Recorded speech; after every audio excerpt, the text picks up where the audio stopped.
Hello the YouTubes. I do apologize if I start to lose my voice through the middle of this video. I may be getting a little bit sick, but I wanted to come to you today with a video from our last war at PB's Punishers where we took on Booyah Grandma.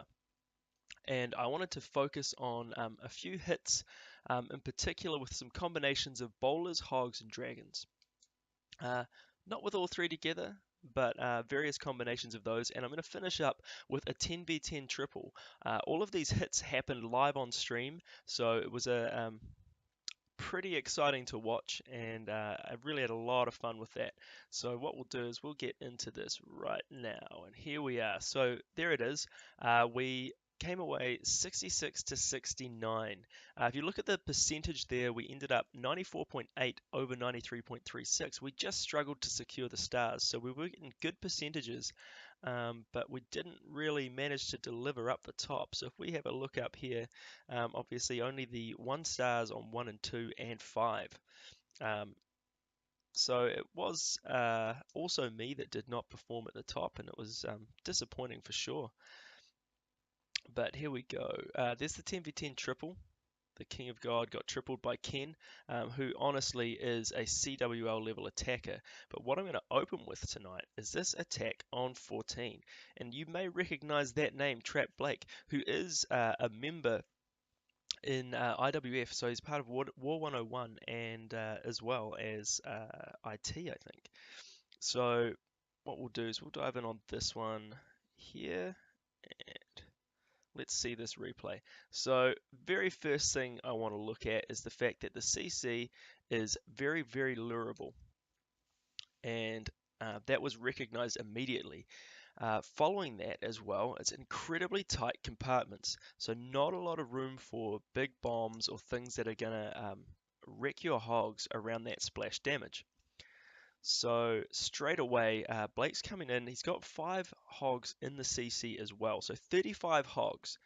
He's come in with a dragon, 5 wizards, and 10 archers for cleanup.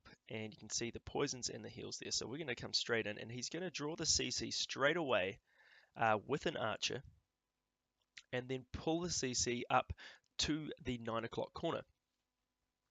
You're going to see an early poison come down for those archers and the baby drag, and there's going to be a trailing poison for the wizards. So first poison's down to slow them up, and second one comes down to catch those wizards immediately.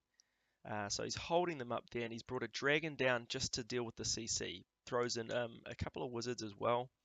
At this point, he's basically cleaning and trimming the edges, and that first dragon for the CC kill is now becoming a cleanup dragon because he's fed the hogs in to take out anything that's going to target that dragon immediately. So the dragon can now basically begin cleanup unhindered. So there go the CC hogs. First heal was down, second heal is going to come down over that town hall section. Just to keep everything up while it hits into that tail section. You'll see there's the king, still not dropped, and a remaining heal there, which he could utilize over this tail end, but he's opted not to, because why wouldn't you swag it? There it is, healing up that town hall. Basically, it's just a matter of cleanup at this point. Overloaded with hogs, plenty of cleanup troops, wizards, archers, and the king ability will pop as he comes in close to these storages just to clean it up very quickly. So we're going to 2 times through this last bit here, and we'll even go 4 times. And just nothing to speak of. As you can see from these explosions, the giant bombs were on the outside of the walls. With a base design like this, which is basically a waffle iron, you're going to most likely see mass hogs. And so having the giant bombs outside the walls is not really going to hassle you at all with a hog attack. So that is something to consider, is just load the heals, load the hogs, and come in and clean that up. So we're just going to see him finish up there with 100%. So there it is. All right, so let's pop out of here. The next one I want to look at is, surprisingly, one of my own, which I think is this one here. So let's just check very quickly. There it is. So really odd base design, pretty open. Few things to notice straight away is not a lot of air targeting defense out on these buildings here. In fact, not a lot of defense that can touch a few of these anyway. And then the CC again is very easily lurable. So there we've got a hog in the camps here, and the hog's job is basically to jump straight in on that wizard tower. So that'll come down to draw the CC, and then taking a leaf out of Blake's book, I have an extra dragon there just to take care of that, and the poisons are directly for the CC only. You can see 6 wall breakers, 8 wizards, and a single golem for tanking. I have bowlers in the CC, and it's basically cold-blooded entry with the bowlers in the back end, but to come into that core. Once the CC's down, there's really nothing much that's going to stop those troops. So all the spells are reserved for my kill squad. And as you can see, I just recently went to Town Hall 9. So still effectively an 8, but I did have a level 1 Archer Queen to bring into this war, which was kind of fun. Not going to lie. So here we go. We're going to play this in. So you can see 2 minutes for the attack. So solid hit, if I do say so myself. So Hog has drawn the CC very comfortably, and you're going to see the dragon come out there. Probably should have been back a little bit more, to be honest, with the poisons. And he's going to take care of that CC pretty comfortably. Wizards coming in just to help trim everything behind that single golem. So once that golem starts to move up and things start to get targeted inside the walls, you can drop your wall breakers because then they'll target the walls you want. So bowlers come in. There is wall breakers and the rage. So everything's going according to plan and everything's in the middle. Tanking's in the middle, heal spell over the kill squad, and you're going to see another rage get dropped on them just shortly as they come into that core. There we go, it covers all of them and pretty much the core is wrecked. So here is where we drop the dragons. Everything that is damaging to those dragons, like effectively high damage, is taken out now. And so what we have is a line of dragons come in from this side to start the cleanup and sweep through the base while they're pretty much untouched. See, an archer tower is targeting that top dragon, but that's going to go down reasonably shortly. And all the rest of the cleanup is just going according to plan. Queen, level 1 Queen is a hero, and she is going to be staying up through this entire raid, which is, I would like to call a miracle, I think.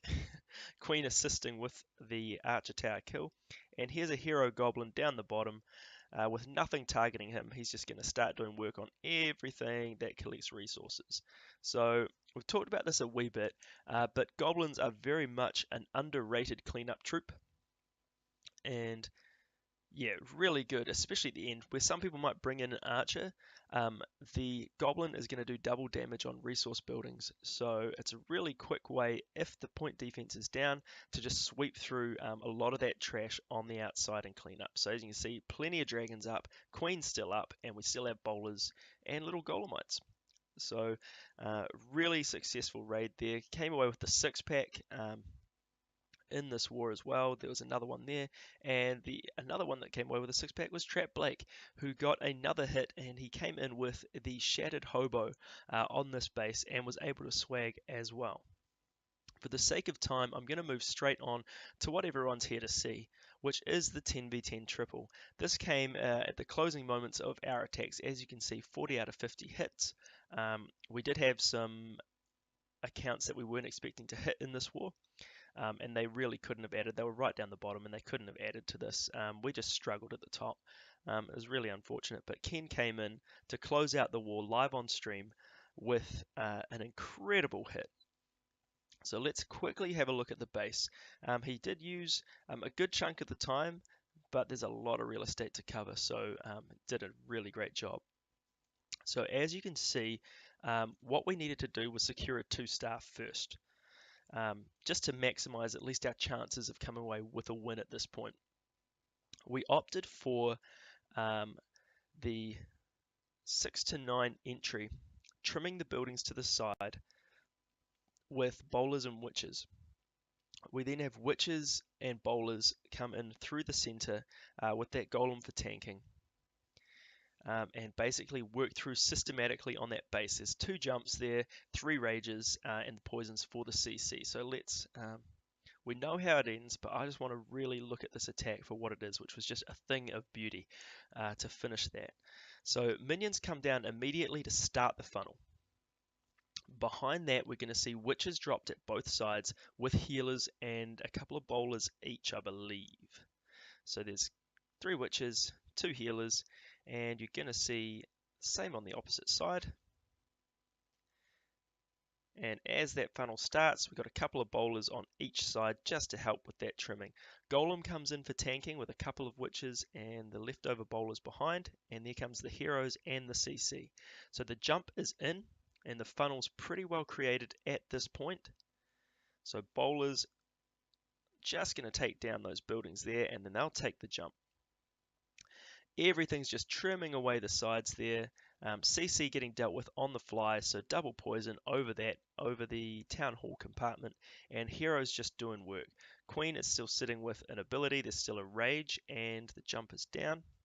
So you'll see a second rage drop in just in a moment through this central piece. And King ability has been popped, and there's that rage. So at this point, Bowler's doing work on that bottom Inferno while the Queen took out the top. She still has ability. A few point defense is now starting to hit her, but she's taking care of that and making short work while the witches continue to trim the outside. And there we go. She's popped the ability now, and she's going to work on that wall, come in and take out that splash damage, which will help protect those skellies and witches. And the top side witches are looking very, very, very strong. Bottom side witches also are looking good. Unfortunately, you can see here with that air defense not going down, the healer is going to come into range of that very shortly while she's healing up these witches, and they do the work on the cannon.